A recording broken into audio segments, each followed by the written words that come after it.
So that looks like that's good and going. All right. Oops, we just had 2 more people show up.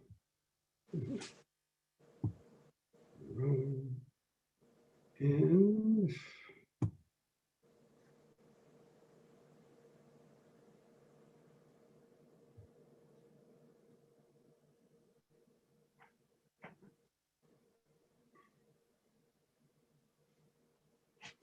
okay.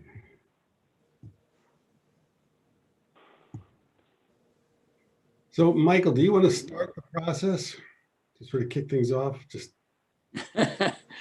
well, yeah, I guess I will. and I can take over. I don't want to be an intern. Okay. I'd like to welcome everybody, of course. This is the first meeting of our Comprehensive Master Plan Committee, and it's going to be an entire series of meetings and connections, I believe. And I'm very excited to have Peter at the helm, and of course, Barry is the chair. There's a lot, I think, that I'm looking forward to, especially after reading afresh the existing comprehensive master plan. It seems like we've come so far since that point, and so we're ripe, absolutely ripe for a reckoning and a rewriting. And so many good things have happened along the way. You know, the one thing I was really shocked at in reading the plan was the word environmental was hardly ever used. It seems shocking, but it's true. But that wasn't the priority then, and so many things have changed then since then. But anyway, I'd like to. I think we have a really wonderful, diverse group of men and women here, and the reason why you were selected is that you are, in some ways, liaisons to other groups, other organizations, other committees, or boards, and I want you to take that very seriously. Barry may speak about that a little bit more, but really you are a connective link to a larger body of citizens, and we would really like you to report back on an ongoing basis and get feedback from your organizations, from your committees, from your board. I think that will enliven the conversation, that's for sure. And we try to, you know, the idea here is that this is a people's document. It's not ours, it's really for everyone. I know there are a lot of people that wanted to participate that we just didn't have enough room for. Hopefully they can come in and weave through our process as we move along, you know, and or they can make connections with us as we go along. But again, I welcome you tonight. I won't take any more of the thunder away from Peter and from Barry, but I'm very excited about this process, which was a year delayed. And thank you for holding on for that period of time. I appreciate it. Thank you, Michael. And I, like any good consultant, I put together a PowerPoint to guide us through this, which I'll just hop on and hop off as we go through. Assuming everybody should be able to see that, right? Yep. Okay. So good. Now this is true. Getting the first page, the first slide to advance is always, there we go. The breakwater moment in any Zoom meeting I've been on, and we passed it. So this is the agenda. You should have received it earlier today. We're going to do introductions. Well, and you know, this is really kind of a kickoff meeting, kind of a housekeeping meeting. We'll introduce ourselves, talk about the scope of work and schedule, and then just take a little time to talk about your hopes and concerns for the plan. You know, what does it need to do for the village? Talk about the stakeholders and how we're going to start reaching out to them. We're also going to be having a board's retreat as part of getting this planning process started, and we'll talk about that. And then we'll conclude with next steps, next meeting. Does that sound okay to everybody? Okay, good. Let's do the introductions. First, I'll just talk a bit about Fairweather Consulting. You'll see the person there. That's what I used to look like before COVID made me avoid the barbershop. You need to buy a set of clippers. Yeah, I do. I bought my own. But anyway, so the team is Fairweather Consulting and Alta Planning and Design. And, that my role in this will be to coordinate the effort, sort of be the point person for the planning process, to be the lead also for the stakeholder outreach, and to do the economic and demographic analysis that'll underlie the plan and obviously lead through the plan making process. And I think we're really fortunate to be joined in this by Alta Planning and Design. Bill Spragnether is with us. And I don't know, Bill, do you want to talk a little bit about your role in this? Thank you, Peter. My name is Bill Spragnether. I'm a landscape architect with Alta Planning and Design. And we'll be supported for the primarily tasks 7 through 10 by our team of engineers and planners who can run GIS analysis or anything else we need. And Alta is a nationally recognized bicycle pedestrian planning company.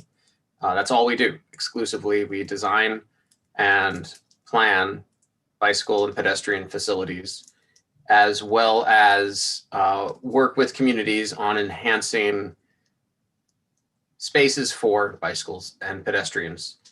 And my role in the project within Alta will be the project manager. Lindsay Zefting is the principal in charge, and Laura Beyer will be the senior planner.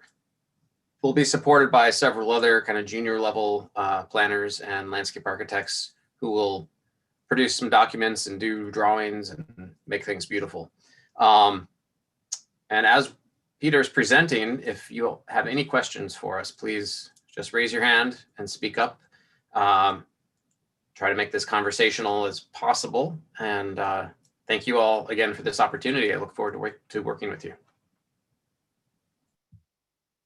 Yeah, now, what we'd like to do is to just get a sense of who's who on the committee. A couple of you I actually know. You may not, like Susan, we have met before many years ago. But it would be great, as Michael had talked about, that you each represent a certain perspective, experience, and portion of the community. So I'd love to hear, who you are, what your interest in the plan is, and any perspective you bring to it you think that might inform the process. And this is also something that's really awkward to do in Zoom. And I've discovered the best way to do this is I'll just call on people if that's okay. Based on what your handle is on your Zoom pictures. So let's start with Community Together Incorporated, which I know isn't your real name, but. Thank you. I actually have been unable to change my name on here, but that I think gives away the organization that I'm representing as a member of this panel. My name is Carly Foster, and I sit on the board of Community Together. And my day job, I'm a resilience planner. I work for a company called Arcadis, and I work with communities, states, and critical infrastructure to understand and address risk, and then identify kind of ways we can improve quality of life at the same time. So I think that's really heavily the lens that I'll be looking at for the comp plan, and also sort of the implications of some of the risks that other areas are experiencing as they apply to Warwick. So, we're seeing population migration increases, and that has implications to the way that we develop. And then, walkability and connectivity of a community has significant impacts on a community's ability to recover because of the social cohesion elements. And so those are some of the things that I would be kind of looking at and bringing forward, as well as kind of the findings from the visioning session that Community Together and the town worked on in 2018. Great. Yeah, and we'll be talking about that. Thank you. Susan, if you could give us a little background. Well, I'm a long-term resident of the village and the town. I might represent the elderly. I think we know each other because I spent many years as chair of the county planning board, and that included the board that wrote the 2001 comprehensive plan and 4 of the updates. So I have a regional perspective that I think is important because we're all part of a region and we have to hang together. My special interest has always been transit and transportation, and that stems from having served in the past on the MTA board. And I think the reason I'm interested in serving on this board is that I really believe that we are at a turning point, in part because of the trials that we've been through, but in large part because the economy is changing so fast. When you look at the comprehensive plan of 2004, it talks about, well, for example, it talks about anchors. And one of the anchors mentioned is a grocery store, because at that time we were desperate to get a grocery store to Warwick. Well, in today's world, nobody wants a shop right in the middle of the village, but we have been very successful without that kind of anchor. And the reason is we're so charming, we're welcoming. We have shops that sell things that we want to buy and give to our friends, not because we have a grocery store that's a needed resource, but because people come here to spend their money, and that's what we want them to do. But we do have some infrastructure issues that I think need to be addressed. And I think that the COVID business has changed the way economies are going forward. This is the right time for us to think deeply about that and make sure that our community can remain sustainable no matter what the future is. So that's my interest. Oh, I'm sorry, I have a dog. That's great. Thank you, Susan. Bo. Hi, everyone. So longtime resident of the town of Warwick, also a member of the town planning board, and own buildings and businesses in the village of Warwick. So interest kind of from the development side and how to do it properly as a growth, as we continue to grow in Warwick, specifically, obviously, the village. So just want to see what it's all about and what I can add, if anything, hopefully. That's great. The background is an important one. It's an important perspective. Sort of. Thanks. Matthew. Hey everybody, I'm Matthew Finn. This is about my 6th year living in Warwick. I come from the Architecture Review Board, is the group that I represent.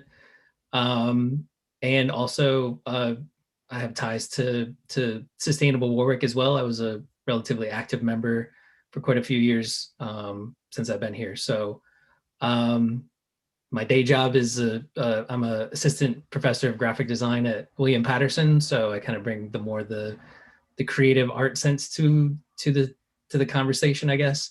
But also my kind of research is in sustainability. So that's kind of where I come from as well. Also, I have 2 small children, so I kind of bring the parent perspective as well. So they're all both really active in sports and all that kind of stuff. So so I kind of have that background as well. So Great. Thank you. Barry. Thanks, Peter. Good evening, everybody. I'm Barry Cheney, and I am deputy mayor in the village. A trustee starting my 4th term. So I've been around as a trustee for quite a while. Prior to that, I served on the planning board for 23 years. And it was during that tenure on the planning board that I served on the 2004 Comprehensive Plan Committee. So I have involvement in developing that document. My background is as a civil and environmental engineer. That was my career. I'm retired. And so, a lot of my work for the village as a trustee has been in the area of infrastructure. So I think I'll be a pretty decent resource from that respect, and also, able to, come at the whole comprehensive planning process, but I'm looking forward to it, and I'm really excited about the breadth of experience and expertise that we have on this committee, and I think we're going to do a great job. So thank you. Great. Thank you, Barry. Jack Ellis. Let's see.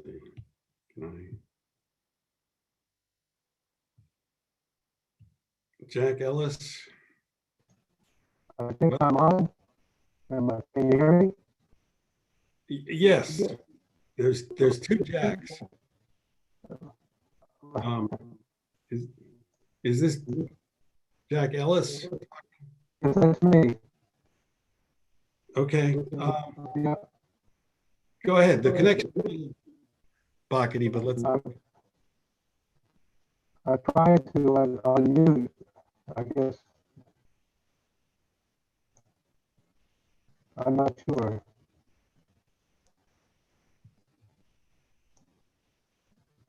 All right. Hear me the- now? No, I just wonder if you're signed in twice to the meeting. I think what's probably happened, Jack has probably joined through his computer and he has called in. And there's probably an echo. Yeah. So, Jack, if you could discontinue one of the connections, it would probably make audio stronger.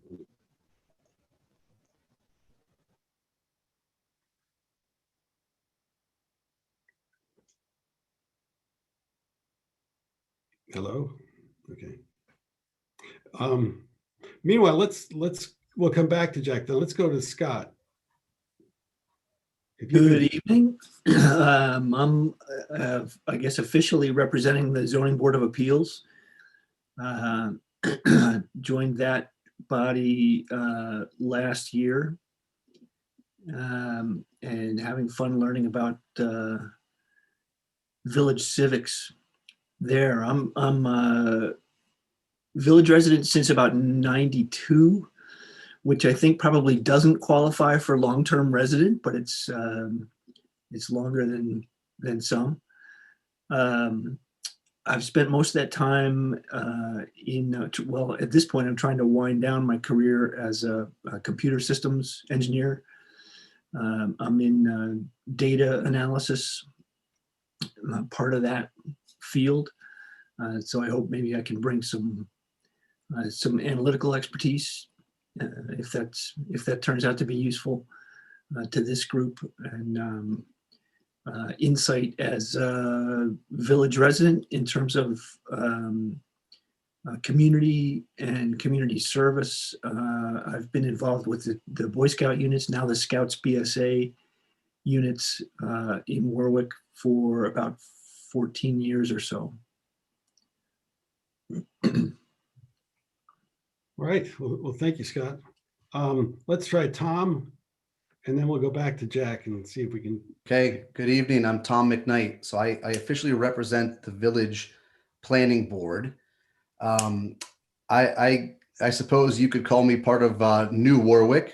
I've moved up here from the city. I've got 3 young kids. I've established roots in the community. So I like to think that the village of Warwick and the town overall is deeply important to me and my family. So I'm very happy to be on this committee. So thank you. It's great to have you. Thanks, Tom. Jack, should we try it again? Jack, hello? I'm trying. Again, can you try to log off of one of either the phone or the computer? All right.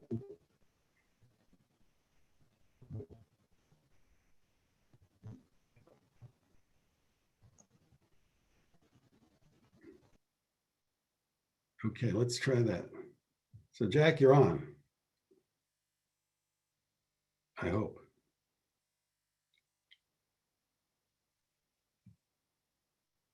Let's see if I can do something here. I don't think that the audio on his computer is working. I think we're better off with him on the phone. Yeah.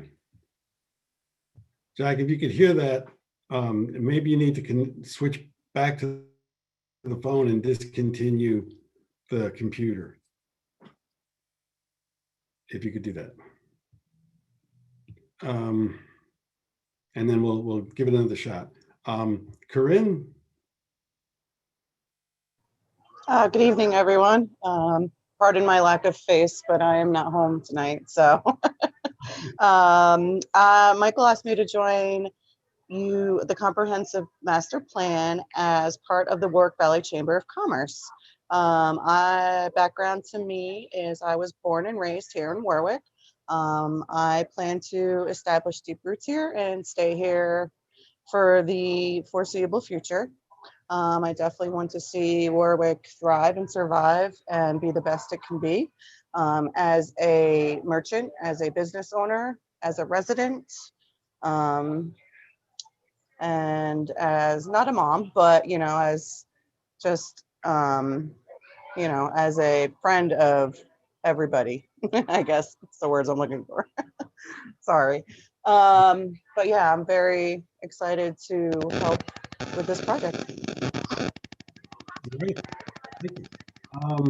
Let's try. Now there's an 845 phone number down at the bottom of the screen here. I don't know who that is, but you're muted. But if you could just tell us who you are and your interest, that would be great.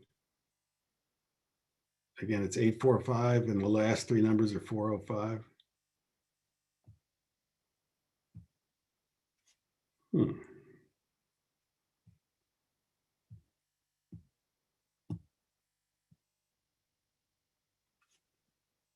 Okay. Well,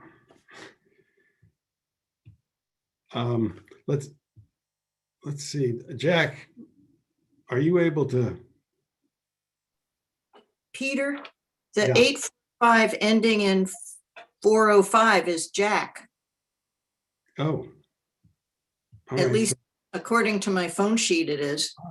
Yeah, Jack, if you could unmute your phone, the phone connect. Then hello? If someone muted him from inside the meeting, that you'll have to unmute him. He won't be able to unmute himself. Yeah, no, I had done that, but I had, yeah. Yeah, I'd already done that, so. I just,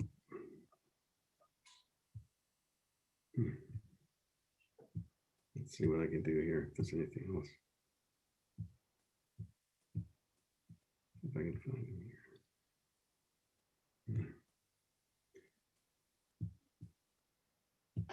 All right, well, I guess we'll just continue then. And we'll hear from Jack later. Because what I'd like to do is now just talk about the planning process a bit. Let me just call again.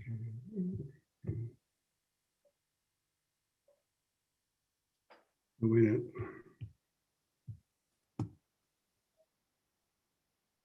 Hold on. Jack, there we go. Jack, are you there? Right, well, we'll just have to continue. And again, we'll make it up. Jack is proliferating.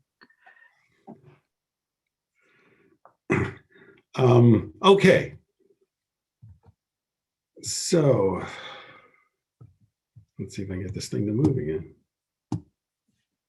Yeah, what I'd like to do is just go over the scope of work and schedule, which you see here. Tonight is sort of the task one, the project initiation. We're getting started, getting organized. One of the first things we're going to be doing is looking at the existing 2004 plan, which is a process I started about a year ago. And then put together a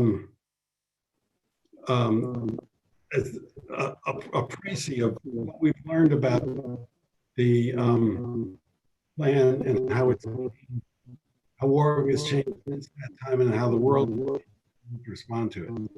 Jack, are you there? No. So,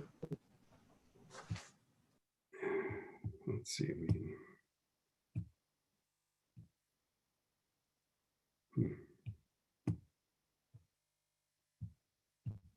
Anyway, all right. So let me go back to that. Okay, sorry about this. Anyway, so we're going to be looking to do a review of the 2004 plan, the community together documents, and just to see how, where are we, how has the world changed, how has the village changed, and what are some potential priorities that could come out of that.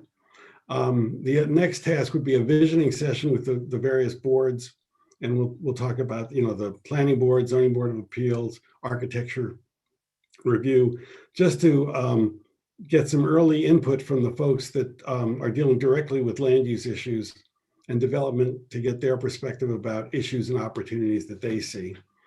And then also there's going to be some community engagement, both sessions with the public as a whole, but then also talking to different stakeholder groups, certainly tapping into the networks that you all represent to get different perspectives about how to move forward. And that's one of the things we're going to be doing over the next month, is putting a structure to the community engagement process. And in fact, really, that bar in the schedule should pretty much extend throughout the life of the thing. Once we get started with that, it'll be an ongoing basis. We're also then, as we go through the planning process, we're going to look at potential opportunities for redevelopment in the village, vacant, underutilized sites, look at housing, and then, as Bill had mentioned, start to look at parking, pedestrian bicycle circulation, the parks and recreation infrastructure, and then also quality of life enhancements, and to bring that all together into a plan that will then be reviewed by the community in draft form, and then hopefully adopted by the village board. Now, one of the things that I point out in this original scope of work, it shows a 6-month time frame. And at the time that seemed reasonable, but the one thing I've learned from COVID is it makes everything take longer than you'd hope. So I think what I would hope we could do is move through this as expeditiously as possible, balancing speed with the need to be fully consultative with the community. That if it requires an extra month or so to make sure everyone's heard and that we've fully paid attention to some critical issues, that's always worth it. But on the other hand, the one thing we don't want to do, based on my experience, and I'm sure from yours as well, is to create a never-ending process that has the capacity to exhaust every volunteer in the village, so that by the time it's done, nobody wants to have anything to do with anything related to Warwick's growth, development, and quality of life. So any questions about the scope of work as we move forward? This is Carly. I have a couple questions. Sure. So related to the housing element, Mm-hmm. will that include will that include consideration of potential affordability implications? Yes. Okay. And then, Go ahead. I'm sorry, go ahead. Well, I was just going to say, that's one of the issues, and it's not unique to Warwick, but it's certainly an issue there and in many other places, is the whole question of is it still possible to have affordable housing for young families and for the diversity of population that the community wants. So that, that's clearly going to be something we're looking at.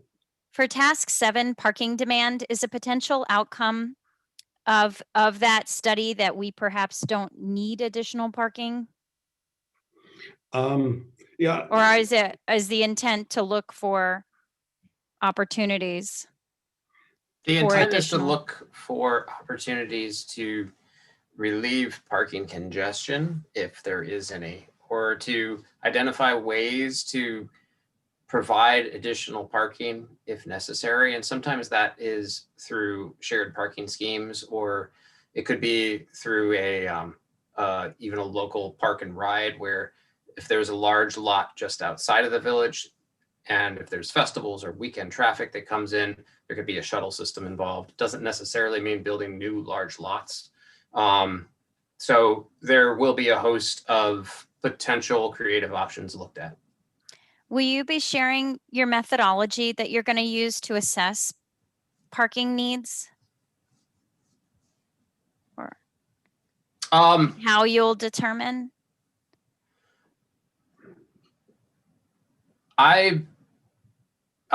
Yes, we will. I don't know what the city, or I'm sorry, what the village currently has in terms of an assessment. So we would have to find out from the village what currently exists before we can begin to develop a path forward on that. So that's going to require further communication with the village and find out what is the current situation, what the current counts are. I mean, we're not scoped for doing any sort of traffic count or anything like that. So it would be looking at existing data. Okay. And then what kind of categories might fall under the quality of life enhancements? Well, it could be anything from parks to going back to housing diversity to the quality of the built environment. It really depends on what comes out in the community dialogue. And we'll get to in just a minute, the breadth of concern of a village comprehensive plan under the law is pretty flexible, which is why it's really important to be clear in terms of what do we see as the priorities? Because I think what we want to come out of this in terms of an actionable document is something where there's a manageable, important set of initiatives that are identified. And so, that's why having the community dialogue is important to make sure we've got that, we understand what it is, we understand what the issues are, and we can tailor the comprehensive plan to that. For example, I've been involved in comprehensive plans where the only issue they really dealt with was looking at maintaining open space. And this was a townwide plan several years ago in another county. So that's part of the reason for the community engagement and some of the underlying analysis is so that we can understand what are the priorities that we need to really focus on, let's say over the next 5 years. Okay, thank you. And then are you going to walk through the kind of the plan for the community engagement and what that might look like? Yes, I mean, insofar as we've got to think of that together. And we're going to talk a little bit about that today because, my experience is there are a certain amount of techniques and tools that we can use, and each community responds to them differently. And especially with Community Together, you've just been through a process where you've organized a pretty successful engagement process. And so we need to understand what worked and what didn't there as we structure it. Another good example is I was doing a comprehensive plan for a community probably about 10 years ago. And there were a couple of people on the committee that said, we have to have Saturday morning meetings. And another fellow who was pretty active in the Chamber of Commerce said, no one shows up for Saturday morning meetings in this community.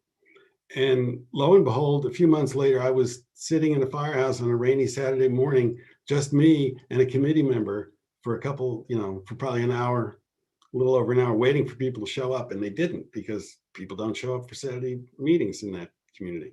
So, that's the process we have to go through, is to figure out of the tools that we have here, what are the ones that are going to be the most effective given the preferences and our understanding of the preferences of the people in the village.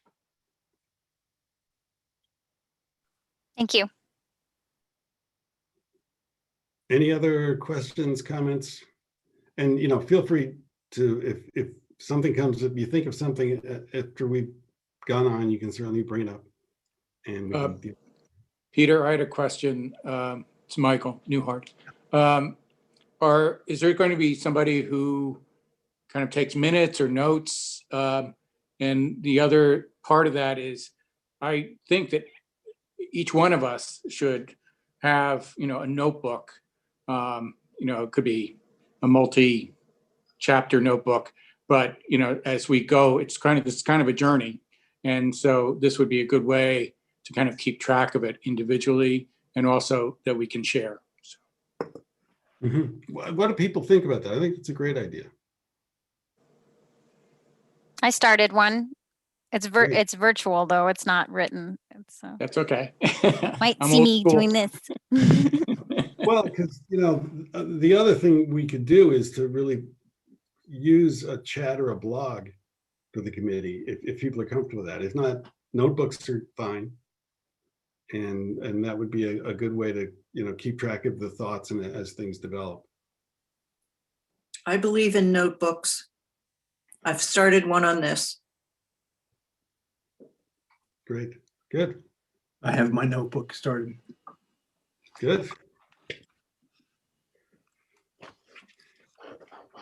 Now, in terms of, because the first part of that question had to do with minute taking. It's not something I typically do. I take notes on the meeting to get my directions, but in terms of formal minutes, if we want to do that, we have to figure out how we're going to arrange to have that happen. Well, the meetings are recorded Yeah, as well. So that, just as a record, and I think that's fine. But I think if we all are, keeping notebooks of some sort, whether digitally or inscribed, I think that's a great thing, and we can share those. yeah, because any community is really a series of stories.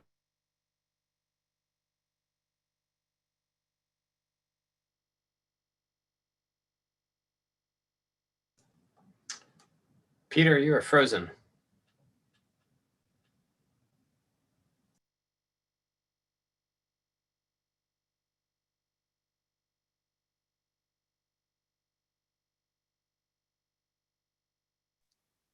Speaking of Frozen, I guess I can add one more question just to kill the time.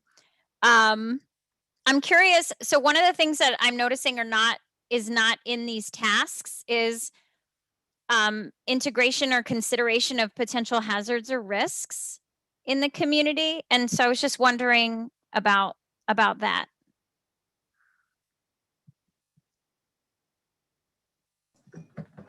Or if it's, if maybe it's a thread that's throughout rather than a distinct. I think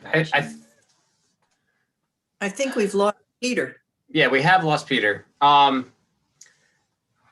this is a comprehensive plan update, it would really, to some degree, be written throughout the entire plan as a thread, as you mentioned. So as it's just, whether it's a climate change risk or risk of a threat to the economy or housing or the population based on the economy of housing, those are things that get integrated into it throughout. When we're discussing pedestrian circulation, recreation, quality of life, those types of issues, certainly the inherent risks involved are just written directly into it. I'm going to give Peter a telephone call. Hold on one moment.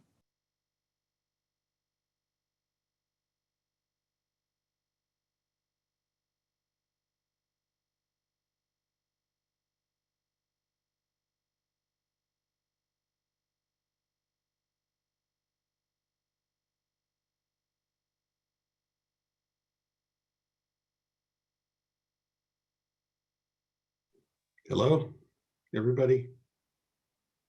I apologize. My internet was dropped. But I just called you trying to get a hold of you and to figure out what was going on. But. Sorry,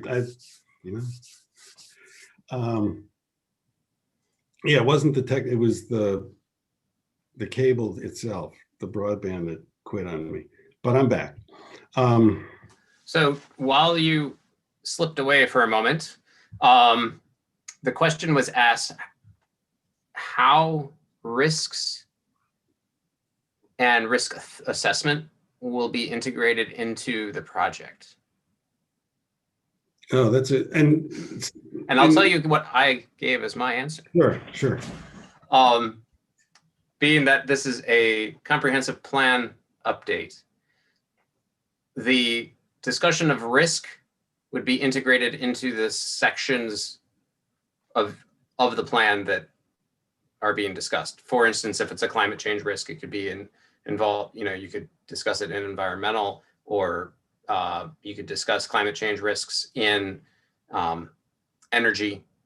If it's a risk to the cost of housing, that gets integrated into the housing discussion.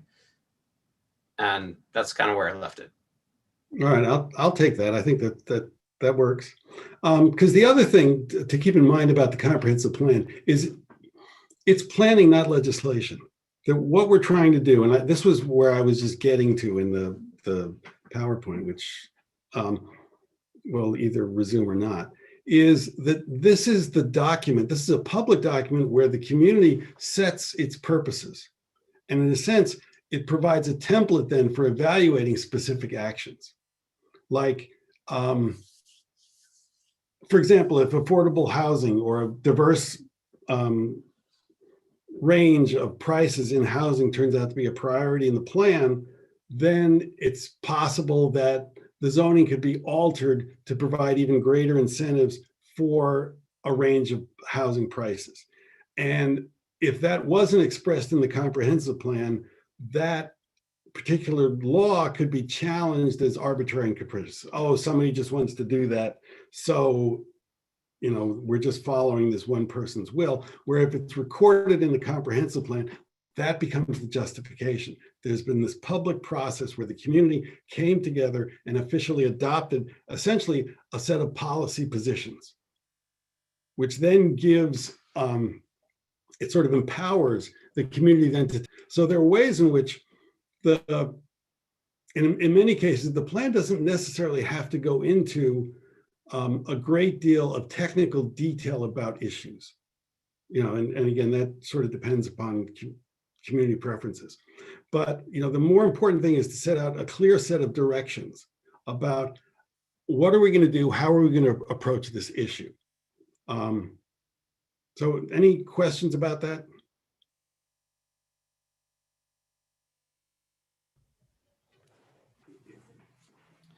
So Peter, if I could ask a question. So when reviewing this plan from 2004, I got the sense that the buildup, so to speak, was in the assets and challenges section, and it was really the setup for the recommendations as the punchline, right? I thought that was the meat of it, and I'm curious, through this process, are the recommendations something that you as the consultant come to as through discussions here to put in this document, or the recommendations something that we sort of organically arrive at as the group assembled here? It's kind of a combination of the two. That basically, in a sense, my role is to be the translator of those concerns into draft policy statements. That then the group looks at and says, yeah, all right, yeah, that's what we were talking about. That makes sense. Yes, good, include that. Or, you forgot to mention this aspect of the need for stronger design in the commercial districts of the downtown. So it's really, to use a highfalutin consulting word, it's an iterative process. In other words, that there's a back and forth that, and I think one of the ways to think about it is, this really is building upon how people experience Warwick. And there's a couple, you can experience a place by looking at data. That's what consultants do. And they can say, all right, based on this, it looks like you've got a growing aging population. But then there's also, you can experience a place by living in it and observing things. And the whole purpose of this process is to unite those two different kinds of experience. Well, what is the data really telling us?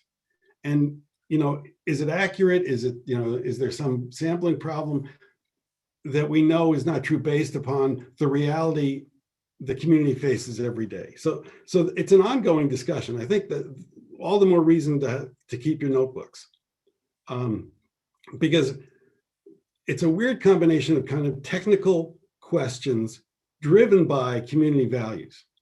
And it's the community values that really make the comprehensive plan come alive. The extent to which those are expressed and captured in the recommendations, the plan is a much more useful guide at that point. Because, you know, Susan, as you were talking about, thinking about Warwick as an economic entity, you know, 35 years ago, the Grand Union was a big deal in the downtown. Now, that whole idea of the quality of the place and the attractiveness of the experience is the thing that drives dollars to the downtown. So we need to think about, is that a good thing? And if it is, how do we get more of it? Or, you know, is there a danger that it's too much of a good thing and we need to focus it so that it's sustainable and continues to work forward? You know, that's what we need to think of in terms of recommendations.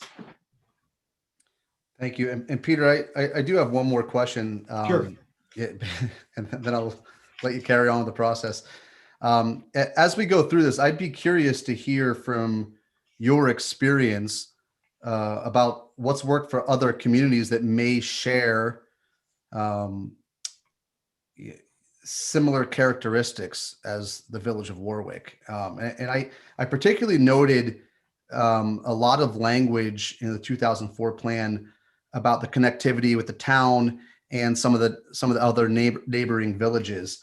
But I'd be curious of what you see has worked and hasn't worked for, yeah, it doesn't have to be even near here, but others that may share characteristics. Because, you know, I think if you bring that sort of experience, that could help bring another angle here that we might not be seeing. Yeah, and you know, the other thing as an outsider, I think I can bring to you, at risk of making you arrogant, is, you know, when you ask around New York State about, well, you know, name some successful communities, Warwick usually shows up in the top 5 or 10 lists. You know, people, when they think about, oh yeah, and then there's Warwick and all the great stuff they've done. You know, this is in the context of a community that historically has done a lot of things right. You know, and that's one of the ways I'm approaching this comprehensive plan, and has the capacity to do things right. I think Community Together is a good example of that. And years ago, I was involved in a strategic plan for the downtown. And there was, you know, this was the first iteration of what became Community Together. And there was a Saturday morning session, and this is a town that actually meets on Saturday mornings, where I think 500 people showed up. You know, and you know, that's astounding. And so this is a community that's capable of that kind of work. And so we need to make sure we honor that and take advantage of it as we go forward.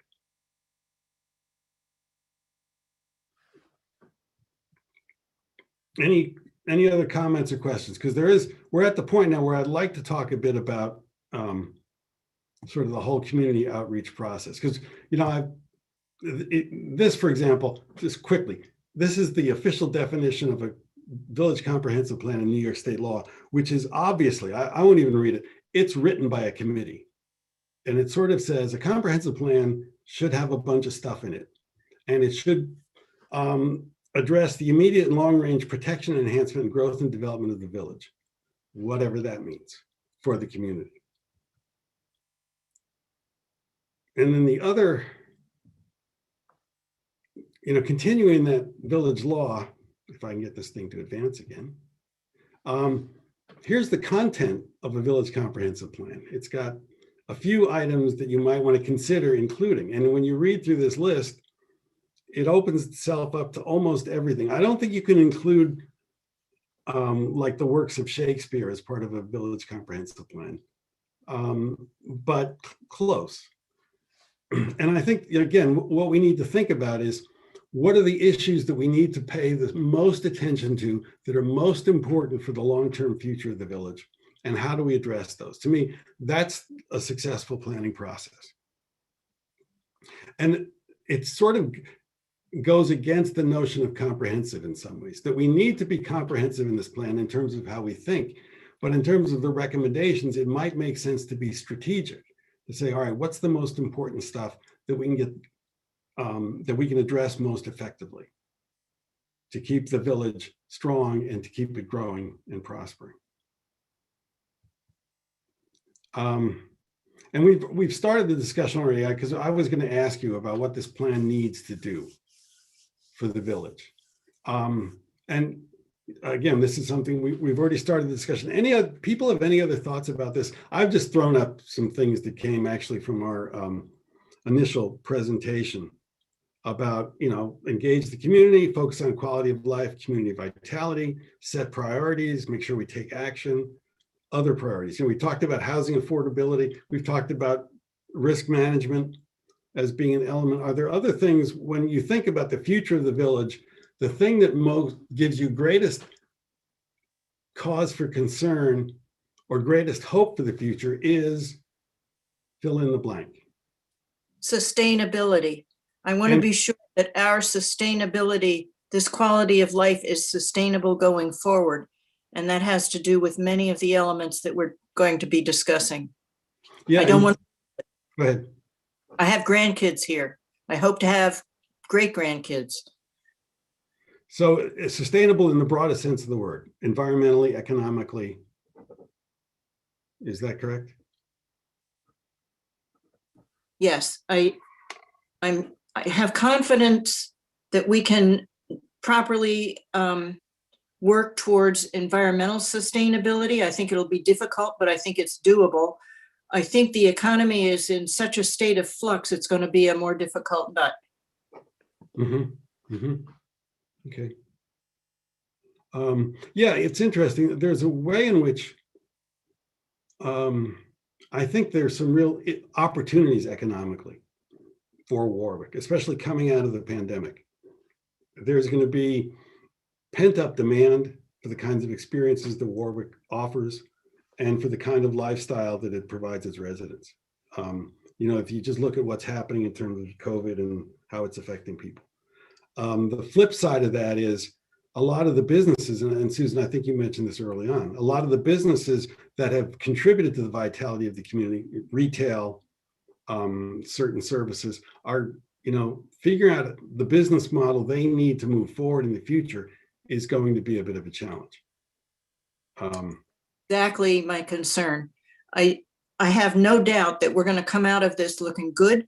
People want to come to Warwick. They need to get out. They need to go someplace. They're going to come here. But we need to sustain this into the future. It can't be a one-shot deal. Mm-hmm. Mm-hmm. And you can see that's where, even going back to the bicycle and pedestrian planning, that's going to be, I can guarantee you that's an important part of that economic equation. The extent to which it's a walkable, bikeable community will continue to make it attractive to a lot of the population that is seeking out the Warwick experience, for lack of a better word. And, what I'm finding in communities other communities I'm working with, there is concern among restaurant owners, serious concern that the restaurants from 2018, the restaurant style of going to a restaurant, that's not coming back, perhaps ever. And there are restaurant owners that believe that, whether it's true or not, they currently believe that. And providing space for them to have their businesses, perhaps by using more of the public realm, more of the streetscape, could be a solution to keeping them in business. And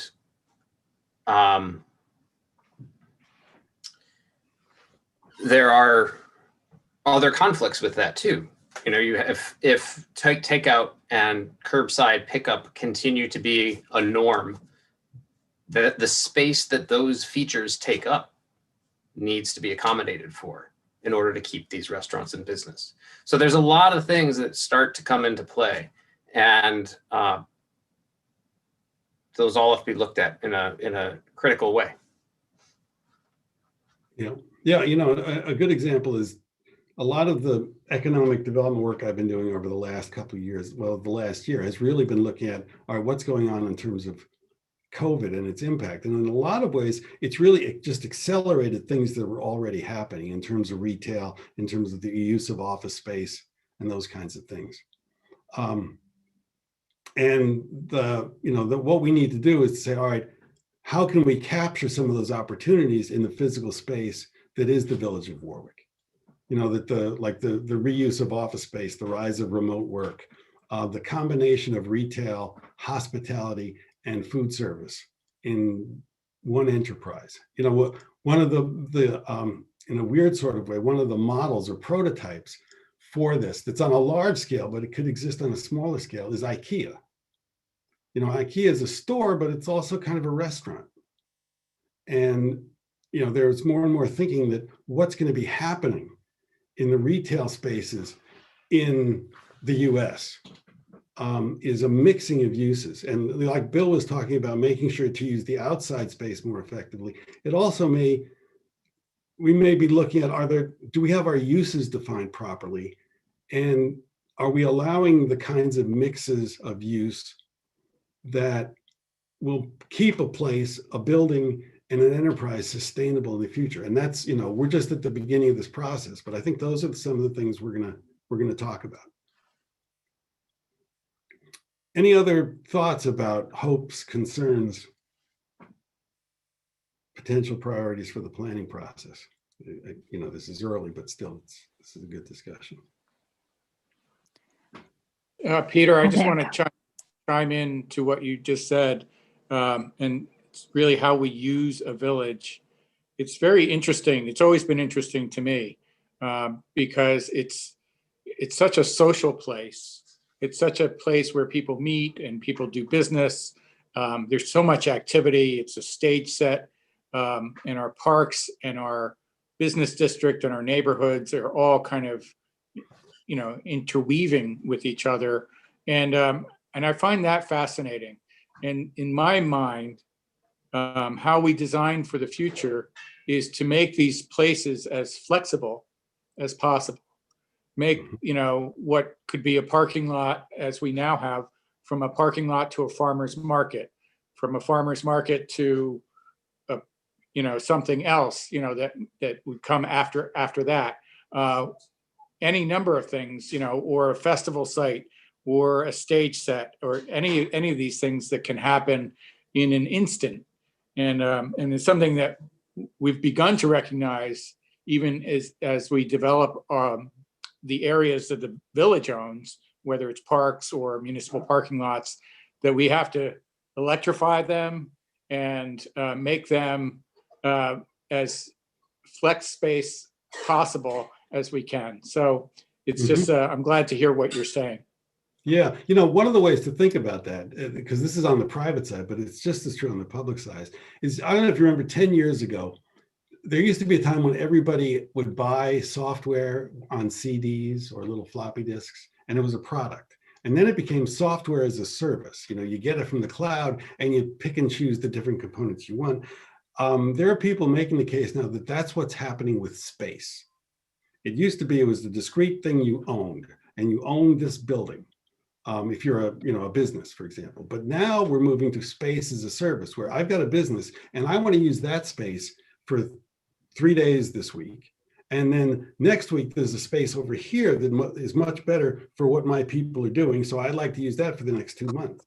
And, you know, that kind of flexibility that you just described on the public side is also what's happening on the private side. And it's going to affect, maybe not completely, but to a certain extent, it'll affect how the village is used. So you can see it'll be a pretty exciting, if complicated, process. The other thing, and not to stop the discussion, if folks still have ideas they want to discuss, we can continue that. But I also want to raise two things. You know, we have to start thinking about the stakeholders and who to include. And, you know, literally, I just went on the web and pulled some logos off of websites to represent some of the potential actors and stakeholders. Sort of the photo in the middle is just sort of Main Street merchants and residents is my attempt to do that. But there are a lot of things going on in and around the village in terms of people that we need to have conversations with. And I think what I'd like to do over the next month and maybe over the next few weeks is to start to structure that. And it might make sense to, if, there were a few people that are willing to just work with me to bounce off ideas about, well, here are the people we need to work with, and, the chamber meets at this time, and it would be good to engage them at their meeting or not. So any thoughts about that? Any folks interested in helping this guy put together a community engagement process, or at least the beginnings of one? Because we're going to learn as we go along. I mean, I wouldn't be surprised. We do a couple of meetings, a couple sessions, even a couple interviews with business people, and learn about 2 other folks or 2 other organizations that are doing something interesting that we need to think about in terms of the comprehensive plan. I would be happy. Yep, same here, Peter. Certainly willing to help. I mean, I don't think we have to go through it right now, but I've got a couple ideas that you let me know how we can engage. So that's Tom and Carly. Are those the? And Jack's trying to Okay. Jack, you're in. raise his hand also. Okay. Yeah, we got to work on that. All right, but yeah, so what I'll do is, at least the 3 of you, I'll send you an email tomorrow to Tom, Carly, and Jack about just maybe putting together a couple times to just put some ideas together. Does that make sense for folks? That's fine. Okay. And then the other topic I wanted to talk about tonight in terms of the housekeeping side of things is the RFP and the proposal talked about doing a retreat of the boards, bringing them together. I guess it's going to be virtual, to talk about the issues and the opportunities related to the village that might be addressed in the comprehensive plan. And this is a great way to get the governing bodies all on the same page right at the beginning. So I think this could be a really useful conversation. So Peter, how would that work with the open meeting laws? Right. I mean, it's public notice that would have to be given. Yeah. Have to be recorded, open to the public. How have you handled this with other villages and towns? Pretty typically, it's just handled as a like you said, as an official meeting. Okay. And I think the other thing is, then if there are individuals that have thoughts or ideas that they don't feel comfortable expressing in a public meeting, they can always contact me individually. And I think, that's just true even with private citizens.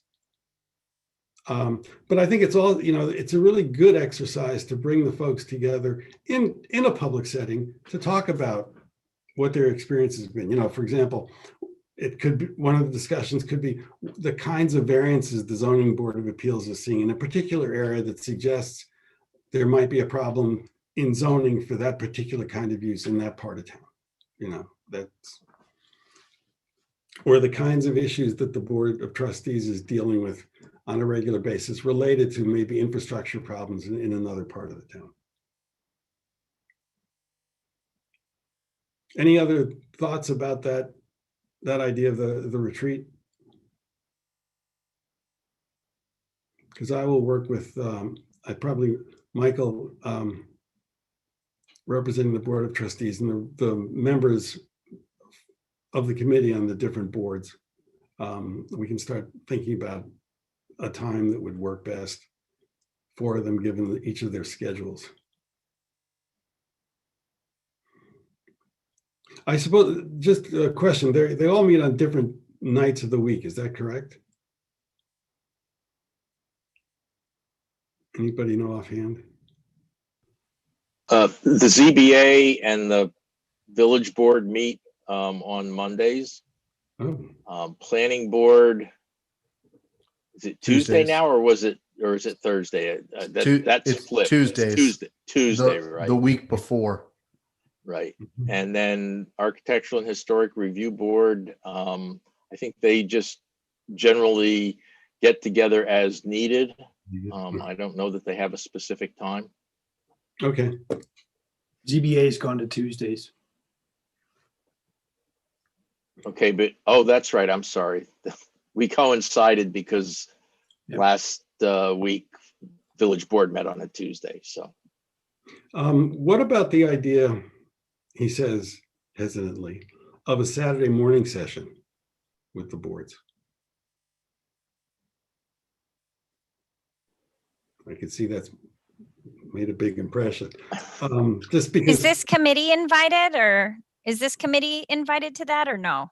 I think the committee would be invited as observers. Yes. But this would be an opportunity for the boards themselves to talk among themselves about what they see as the issues. And I think that's important information, and the committee members should certainly attend and listen. But this is your consultant talking. I think this would be an opportunity to hear what those folks that are dealing with development issues and related issues, what they're exactly dealing with and what their thoughts are about that. You're going to have a group of about 20 people, so it's it's going to be a struggle to have effective engagement just among those.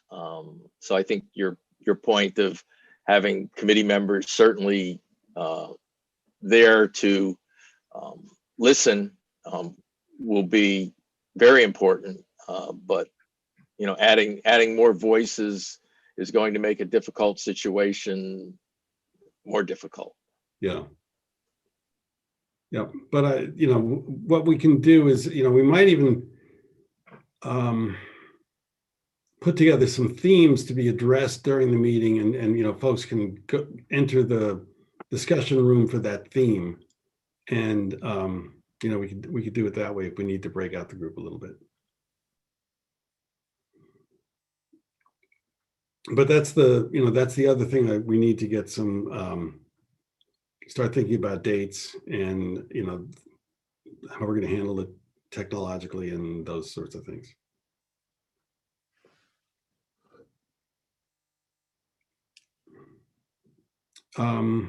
So again, what I'll do is reach out to the representatives in the committee from these different boards, and we'll just see if we can find a time. And if there's any strong feelings about format or other issues like that, and see if we can put something together.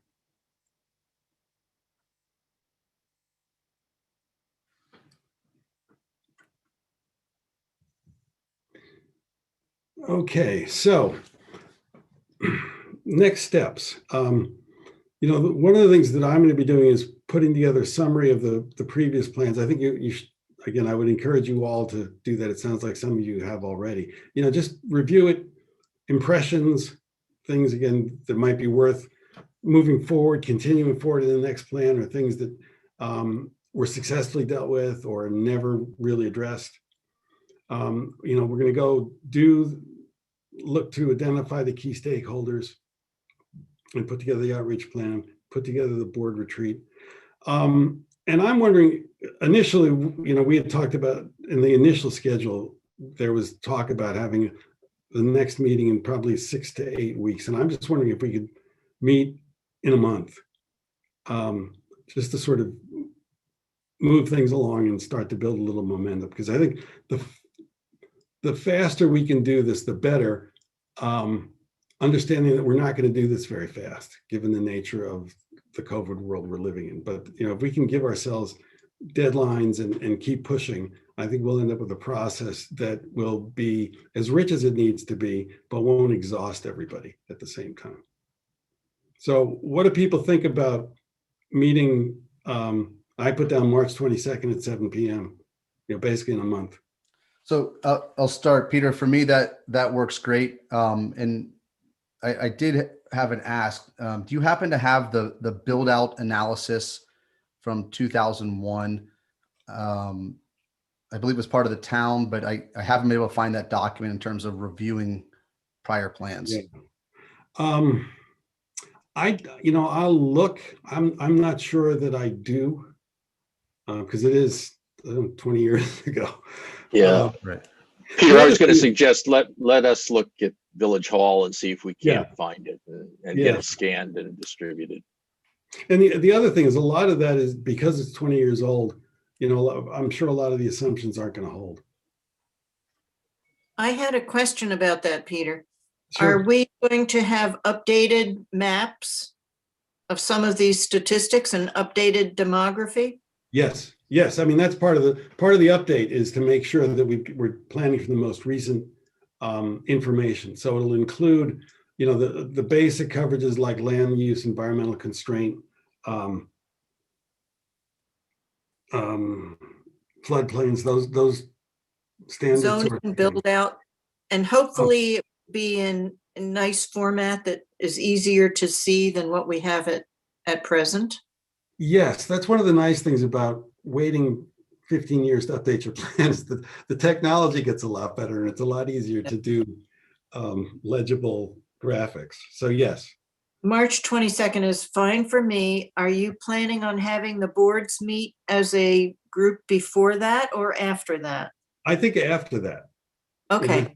You know, let's see what we can do and see what we can schedule. And what I'd like to be able to do is to say, all right, run by, here's some thoughts we have about how to do the outreach and engagement. Here's some thoughts we have about the board retreat. And then also take some time to go through what we've learned about the previous planning efforts. Thank you. Peter, I combed through the visioning document and organized all of the actions across 5 key challenge statements. It could make sense for me to, if you're interested, to share that with you. Absolutely. That'd be great.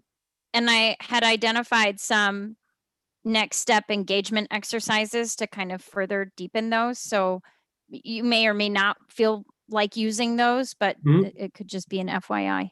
Yeah, that's terrific. Yeah, again, there's no sense reinventing the wheel again, especially in a place that's pretty good at doing this kind of engagement. Could you send that to all of us, Carly?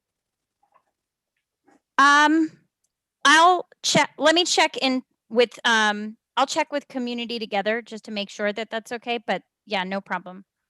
Okay, thank you. And Peter, is it possible for us to get your notes?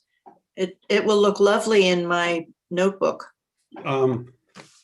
Yeah, maybe I'll take a shot at that. Thank you. You're not going to get my handwritten notes because you couldn't make heads or tails of those.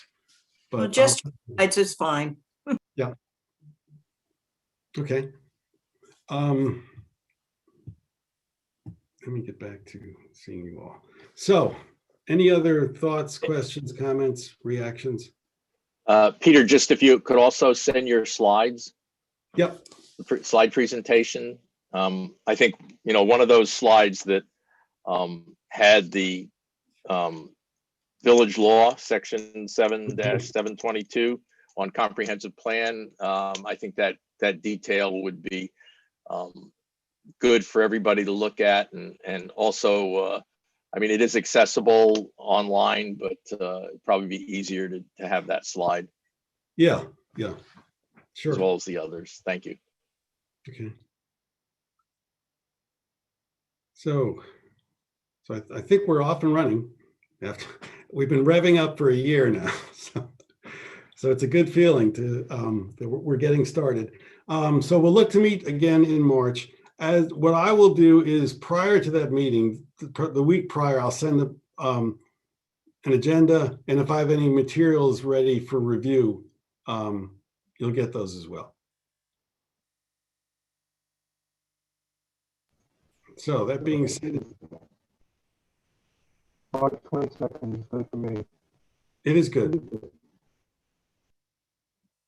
Okay, great. Yeah. So, all right.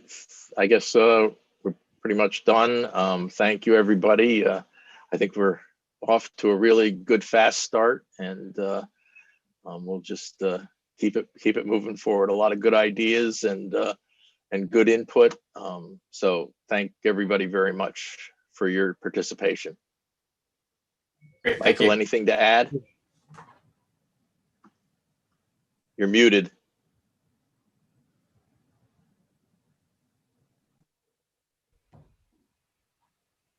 It was a great meeting and a great start. I think we're going to accomplish some very interesting things. I don't know what, and that's what's great about it, to leave it open and to find, you know, a lot of things from each other and what we can share and what we can glean from our community to make this a really remarkable plan. Great. All right. Thank you all. Good night, everybody. Thank Good night. you. Good night. Bye. All right. Thank you.